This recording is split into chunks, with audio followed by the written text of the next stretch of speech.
तर विद्यार्थ्यांकडे स्पेशल आणि फ्रेश सुपर क्लासमध्ये सर्वांचेच मनापासून स्वागत आहे। आज देखील आपण सुपर क्लासमध्ये नोंदणी तसेच मुद्रांक शुल्क भरतीसाठी अतिशय महत्त्वाचे असणारे जीके क्वेश्चन्स कव्हर करणार आहोत, जे की विद्यार्थ्यांना अतिशय महत्त्वाचे असणार आहे। त्या कारणास्तव सर्वांनी सुपर क्लासला सुरूपासून शेवटपर्यंत नक्कीच पाहायचं आहे। तसेच विद्यार्थ्यांना नोंदणी तसेच मुद्रांक शुल्क भरतीसाठी 420 पेजेसची आपण एक PDF तयार केलेली आहे, जे की सध्या आपल्याला 199 मध्ये जर हा सुपर क्लास पाहून तुम्ही घेत असाल तर मिळून जाईल। नंतर जर घेतला तर तुम्हाला 300 रुपयाला ते मिळून जाईल। ठीक आहे, आता जो ही इच्छुक विद्यार्थी आहे 8208 68 56 24 या क्रमांकावर आपल्याला कॉल नाही करायचा आहे, व्हॉट्सअप करायचा आहे। जो ही इच्छुक विद्यार्थी आहे त्या सर्वांनी तर नक्कीच करायचा आहे, बिना झिझकचे आपल्याला करायचं आहे। तुम्ही चॅनलवर नवीन आला असाल किंवा कोणत्याही कारणास्तव आपल्या चॅनलला सबस्क्राईब जर नसाल केलेले लगेच करून घ्यायचं आहे, कारण सबस्क्राईब करणे एकदम फ्री असते, कोणत्याच प्रकारचा शुल्क लागत नसतो। जेव्हा तुम्ही सबस्क्राईब करसाल ना, पुढची सुपर क्लास आपल्या चॅनलवर जेव्हा कधी अपलोड होईल त्याची जी नोटिफिकेशन आहे अपलोड करता तुमच्या स्मार्टफोनवर मोबाईलवर प्राप्त होऊन जाईल। चला मग, आणि सुपर क्लासला एक लाईक नक्कीच करायचा आहे। सर्वात पहिला प्रश्न कव्हर करूया, जो की विचारलेला दिसतो की कोणत्या ठिकाणी नोंदणी तसेच मुद्रांक शुल्क विभागाचा प्रादेशिक विभाग स्थित आहे ते विचारलेलं आहे। नोंदणी तसेच मुद्रांक शुल्क विभागाचा प्रादेशिक विभाग कोणत्या ठिकाणी, जालना, नांदेड, दौंड किंवा अमरावती? तर ऑप्शन्स क्रमांक या ठिकाणी योग्य आहे विद्यार्थ्यांनो, अमरावती या ठिकाणी प्रादेशिक विभाग असलेला आपल्याला सर्वांना लक्षात घ्यायचा आहे। दुसरा प्रश्न कव्हर करूया, दर्पण हे वृत्तपत्र विचारलेलं आहे की एकूण किती वर्ष चालले होते?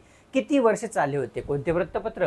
दर्पण हे वृत्तपत्र जर आपण पाहिले की कधी सुरू झाले होते तर वर्ष होतं 1832 या वर्षी सुरू झालेले होते, आणि 2 वर्ष, 7 वर्ष, 3 वर्ष किंवा 4 वर्ष? तर ऑप्शन्स क्रमांक विद्यार्थ्यांनो 2 योग्य आहे। एकूण 7 वर्ष जे आहे विद्यार्थ्यांनो दर्पण वृत्तपत्र हे चाललेले होते। जर आपण पाहिले की कोणत्या वर्षी बंद पडले, 1840 मध्ये कोणता महिना होता? तर या ठिकाणी जून महिना होता। सुरू कधी झाले तर 6 जानेवारी 1832 ला सुरू झालेले होते, हे आपल्या सर्वांना लक्षात घ्यायचं आहे। प्रश्न तिसरा कव्हर करूया, महानदी तसेच गोदावरी या 2 नद्या दरम्यान खालीलपैकी कोणते सरोवर येते ते आपल्याला सांगायचं आहे। नदी महानदी एक आहे, त्याच्यानंतर गोदावरी आहे, तर चिल्का, दाल, उलर किंवा वरीलपैकी नाही? तर ऑप्शन्स क्रमांक 1 योग्य आहे। चिल्का सरोवर महानदी तसेच गोदावरी या दोन्हीच्या दरम्यान स्थित आहे।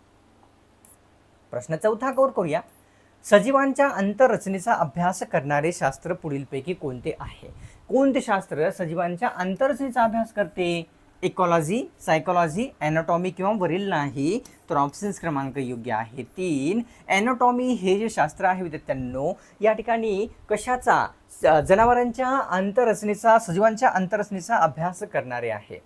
प्रश्न 5वा, दही हे पुढीलपैकी कोणत्या कारणास्तव कडवट लागत असते ते विचारलेलं आहे। कशामुळे दही कडवट लागते? ऑप्शन्स मध्ये आहे जिब्रेलिक, सायट्रिक, ब्युटेरिक किंवा वरीलपैकी सर्व? तर ऑप्शन्स क्रमांक योग्य आहे 3 ब्युटेरिक आम्ल या कारणास्तव दही जे आहे ते कडवट लागते, लक्षात येते।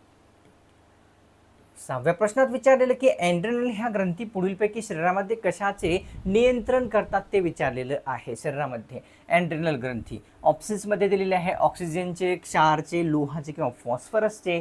ऑप्शन्स क्रमांक योग्य आहे 2 क्षाराचे नियंत्रण कोण करते? तर शरीरामध्ये एड्रेनल ग्रंथी करतात, हे लक्षात येतात। तर 7व्या प्रश्नात विचारलेलं महाराष्ट्रामध्ये सर्वात जास्त समुद्र किनारा कोणत्या जिल्ह्यास लाभलेला आहे?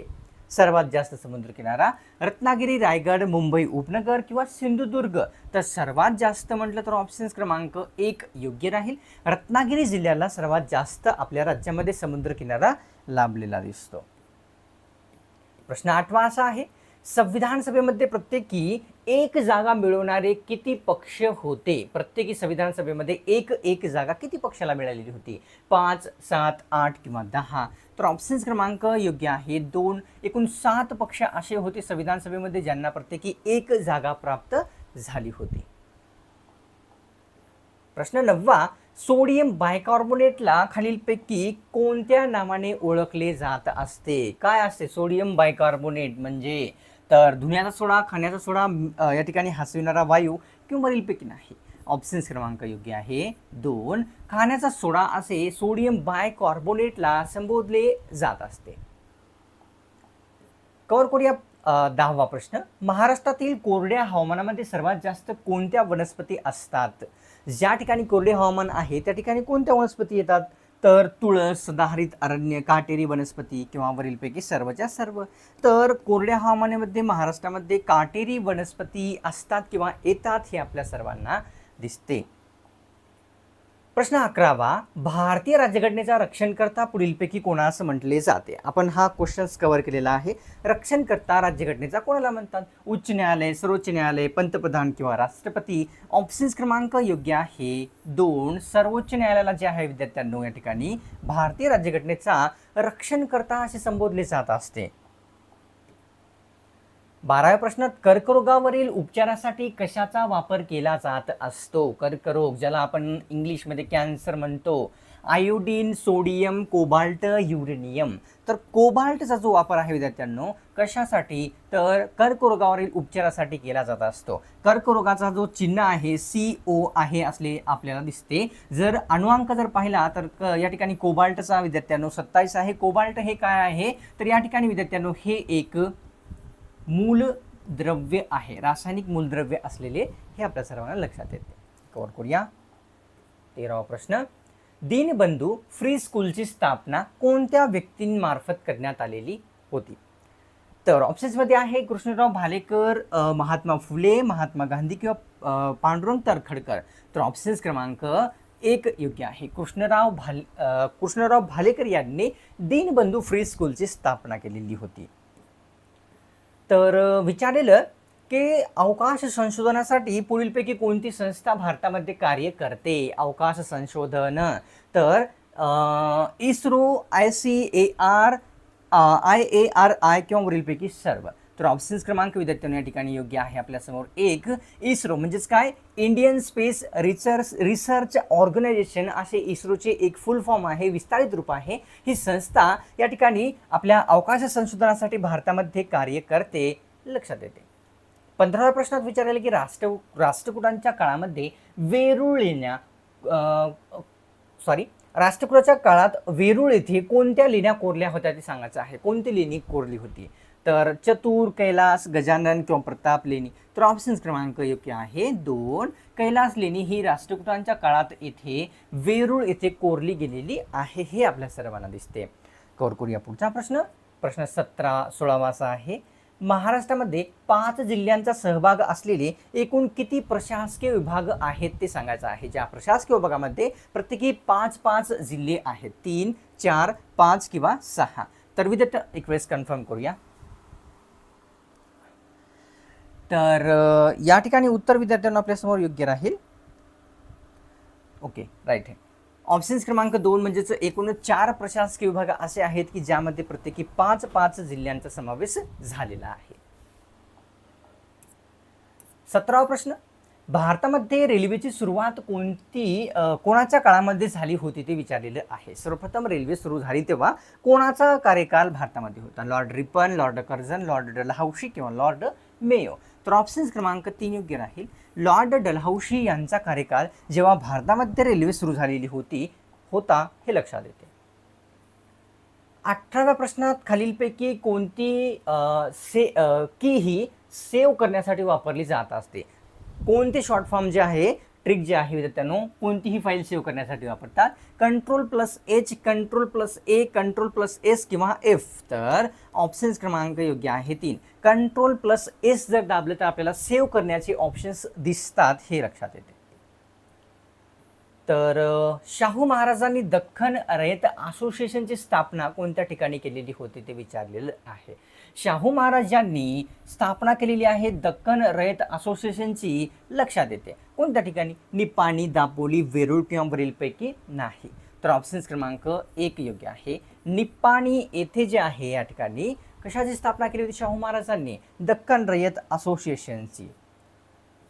विचारलेला आहे विद्यार्थ्यांना ठिकाणी 20व्या प्रश्नामध्ये की कुंडलिका नदीवर पुढीलपैकी कोणता जलविद्युत प्रकल्प स्थित आहे? नदीचं नाव कुंडलिका आहे. तर कोयना, भीरा, खोपोली किंवा एलदरी. तर ऑप्शन्स क्रमांक 2 योग्य आहे. भीरा हा जलविद्युत प्रकल्प कशावर आहे विद्यार्थ्यांनो? तर कुंडलिका नदीवर स्थित आहे, हे आपल्या सर्वांना लक्षात येते. कव्हर करूया प्रश्न 21व्या क्रमांकाचा. शरीरामध्ये पाणथरी ग्रंथीला पुढीलपैकी कोणता आजार होतो किंवा रोग होतो ते विचारलेलं आहे. ग्रंथी लक्षात घ्या, पाणथरी ग्रंथीला विचारलेलं. कॅन्सर, कावीळ, HIV किंवा मधुमेह. ऑप्शन्स क्रमांक 4 योग्य राहील. मधुमेह हा जो आजार आहे शरीरामध्ये पाणथरी ग्रंथीशी होतो किंवा संबंधित असतो लक्षात येते. 22व्या प्रश्नात विचारलेले की पिलकापार टेकड्या महाराष्ट्रातील कोणत्या जिल्ह्यामध्ये येतात सांगायचं आहे. पिलकापार ह्या टेकड्या तर नागपूर, नाशिक, नांदेड किंवा या ठिकाणी कोल्हापूर. ऑप्शन्स क्रमांक 1 योग्य आहे. नागपूर या जिल्ह्यामध्ये पिलकापार टेकड्या येतात हे आपल्या सर्वांनी लक्षात घ्यायचं आहे. कव्हर करूया पुढचा प्रश्न.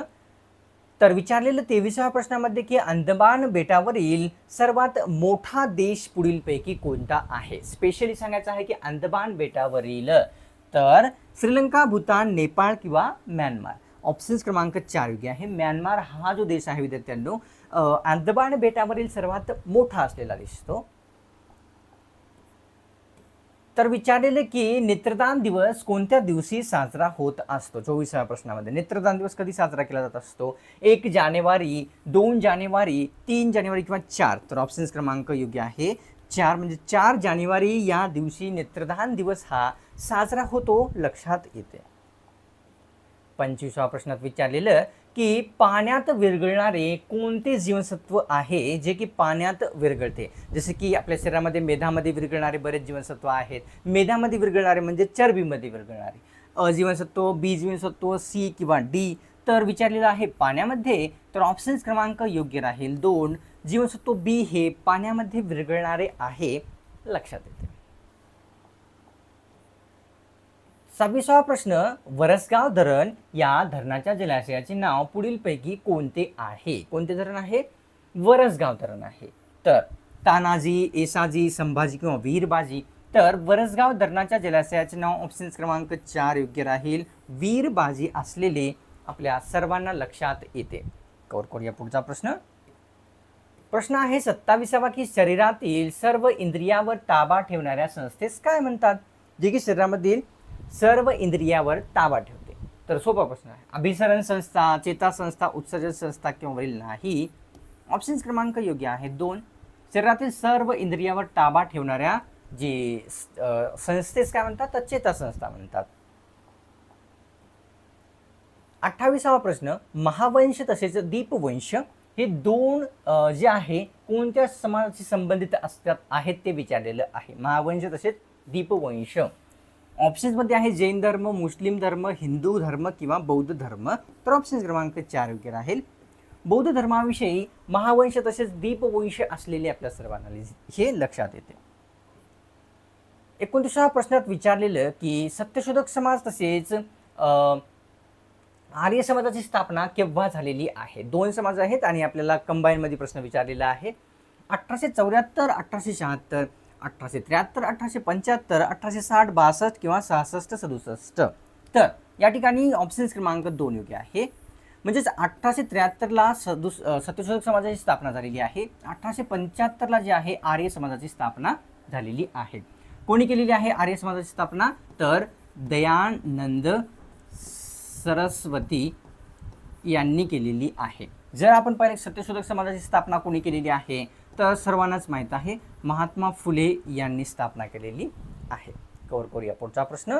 प्रश्न आहे या ठिकाणी 30वा ईशान्येकडील द्वीपकल्पीय पठाराला पुढीलपैकी काय म्हणतात.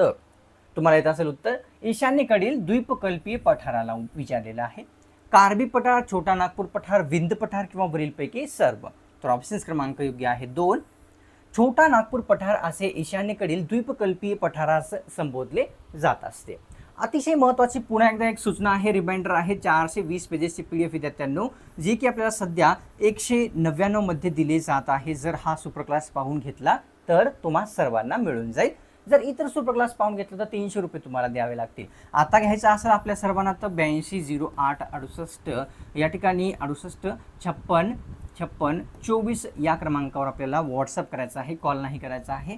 तसेच तुम्ही चॅनलवर नवीन आला असाल किंवा कोणत्याही कारणास्तव आपल्या चॅनलला जर सबस्क्राईब नसेल केलेले लगेच करून घ्यायचं आहे. सबस्क्राईब करणे एकदम फ्री असते, कोणत्याच प्रकारचं शुल्क लागत नसतं. जेव्हा तुम्ही सबस्क्राईब करसाल पुढचे सुपर क्लास अपलोड होतात त्याची जी नोटिफिकेशन आहे सर्वप्रथम तुमच्याच स्मार्टफोनवर मिळून जाईल.